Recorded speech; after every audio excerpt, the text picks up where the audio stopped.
Prayagraj Mahakumbh fame Mona Lisa Bhosale ठरली आहे अल्पवयीन।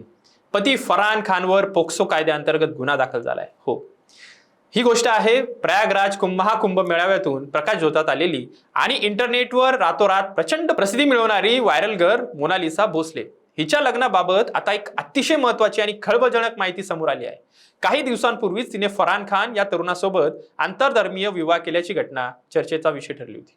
या लग्नामुळे सोशल मीडियावर ती देखील संमिश्र प्रतिक्रिया उमटत होत्या, परंतु आता हा विवाह कायद्याच्या कचाट्यात अडकला असून तो बेकायदेशीर असल्याचे स्पष्ट झाले आहे। एका अधिकृत आणि सखोल तपासणीनंतर मोनालिसा भोसले ही विवाहाच्या वेळी कायदेशीररित्या अल्पवयीन असल्याचे सिद्ध झाले आहे। या अत्यंत गंभीर खुलासानंतर प्रशासनाने तात्काळ पावले उचलली आहेत। मध्य प्रदेश पोलिसांनी या प्रकरणी कारवाईची चक्रे फिरवत तिचा पती फरहान खान याच्या विरोधात पोक्सो कायद्याअंतर्गत गुन्हा दाखल केला आहे। या संपूर्ण प्रकरणाचा तपास अनुसूचित जमाती आयोगाने म्हणजेच NCST ने अत्यंत गंभीर्याने आणि सखोलपणे केला आहे। या आयोगाने केलेल्या अधिकृत चौकशीमध्ये मोनालिसाच्या खऱ्या वयाचा उलगडा झालाय।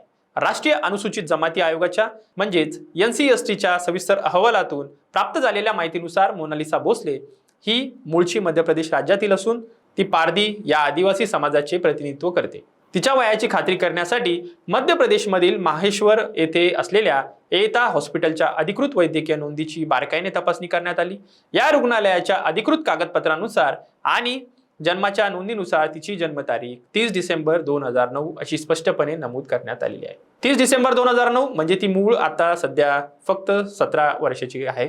या अधिकृत जन्मतारखेच्या आधारेच वयाच्या गणित मांडल्यास एक धक्कादायक सत्य समोर येते। मार्च 2026 मध्ये जेव्हा तिने फरहान खान सोबत लग्न केले तेव्हा कायद्यानुसार तिचे वय 18 वर्ष पूर्ण झालेले नव्हते। लग्नाच्या वेळी ती अवघ्या 16 वर्षाची होती। भारतीय विवाह कायद्यानुसार मुलीच्या लग्नासाठी किमान वय 18 वर्ष असणे बंधनकारक आहे। त्यामुळेच हा विवाह कायदेशीरदृष्ट्या पूर्णपणे अवैध ठरतो।